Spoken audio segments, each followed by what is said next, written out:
வணக்கம் நண்பர்களே! நான் உங்க பெரியசாமி ஜோதிடர். பராபவ வருடத்தோடைய ராசி பலன்கள் தொடர்ந்து பார்த்துட்டு இருக்கோம். இப்போ நம்ம பார்க்க இருக்க ராசி பார்த்தீங்கன்னா, ம் மிதுன ராசி. மிதுன ராசிக்கு என்ன மாரியான பலன்கள் இருக்க போகுது அப்படின்னு நம்ம பார்க்க இருக்கிறோம். 10ஆம் இடத்துல சனி பகவானும், அதேபோல பார்த்தீங்கன்னா, இப்போதைக்கு ராசியில இருக்கார் குரு பகவான். அடுத்து 2ஆம் இடத்துக்கு வந்துருவார். 3 + 9ல வந்துட்டு ராகு, கேதுகள் இருக்கின்றன. வருட கிரகங்கள். இந்த பெயர்ச்சி அப்படிங்கிறது எப்படி இருக்கும் அப்படின்னு பார்த்தீங்கன்னா, இந்த வருஷம் எப்படி இருக்குன்னு பார்த்தீங்கன்னா, 10ஆம் இடத்துல சனி பகவான் வந்து அமர்ந்திருக்கிறதுனால தொழில் நல்ல விசேஷம் இருக்கும். தொழில்ல எப்படியும் வந்துட்டு நல்ல முன்னேற்றங்கள் காணப்படும். அத பத்தி நீங்க கவலைப்பட வேண்டியதில்ல.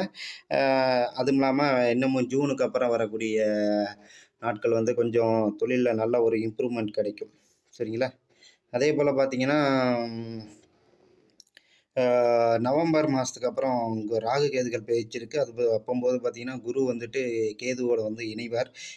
இந்த டைம் வந்துட்டு பார்த்தீங்கன்னா, காலபுருஷன் 3ஆம் இடம், உங்க ராசிக்கு 2ஆம் இடம் அப்படிங்கிற கால்குலேஷன் போட்டு பார்க்கையில, நீங்க யாருக்கும் வந்துட்டு கடன் குடுக்காம, இல்ல கடன் வாங்காம இருக்கணும். அதேபோல பார்த்தீங்கன்னா, ஜாமீன் கையெழுத்து போடுறது, டாக்குமெண்ட் வெரிஃபிகேஷன்ல மிஸ்டேக் ஆகுறது, இந்த மாரியான விஷயங்கள் நடக்க இருக்கும். சரிங்களா?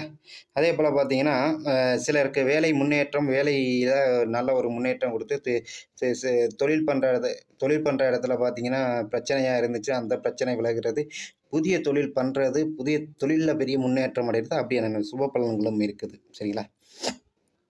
அதே பார்த்தீங்கன்னா, நீங்க சந்திரன் வீடாகி அங்கே வந்து குரு வந்து அமர்ந்து ப்ளஸ் வந்துட்டு கேதுவும் அங்கே அமர்ற இந்த டைமிங்கில பார்த்தீங்கன்னா, நீங்க சாப்பாட்ல உணவு விஷயத்துல கொஞ்சம் ஜாக்கிரதையா தான் இருக்கணும். ஏன்னா, உணவுல சில லைட்டா பிரச்சனை வர்றதுக்கு வாய்ப்பு இருக்கு. அதேபோல பார்த்தீங்கன்னா, ஆபரணங்கள் சேர்க்கைக்கு ஆபரணம் வாங்கும்போது கொஞ்சம் பார்த்து வாங்குங்க. சரிங்களா?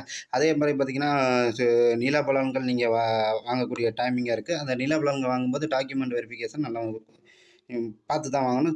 1க்கு 2 வாட்டி படிச்சு பார்த்து வாங்குறது தப்பில்ல. சரிங்களா? அதேபோல பார்த்தீங்கன்னா, பொருளாதாரம் நன்றாக இருக்கு. நல்லா வருமானம் வரும். அத பத்தி நீங்க ஒண்ணும் கவலைப்பட வேண்டியதில்ல. அதாவது உங்க ராசிக்கு அவர் 7ஆம் இடத்ததிபதி, 10ஆம் இடத்ததிபதி பலமாகிறது, அதாவது உச்சமாகிறது நல்ல ஒரு அமைப்பு தான். இருந்தாலும் கூட 7ஆம் இடத்ததிபதி 2ஆம் இடத்துக்கு வந்ததுனால அதாவது கல்யாணம் சீக்கிரம் நடந்துரும். அ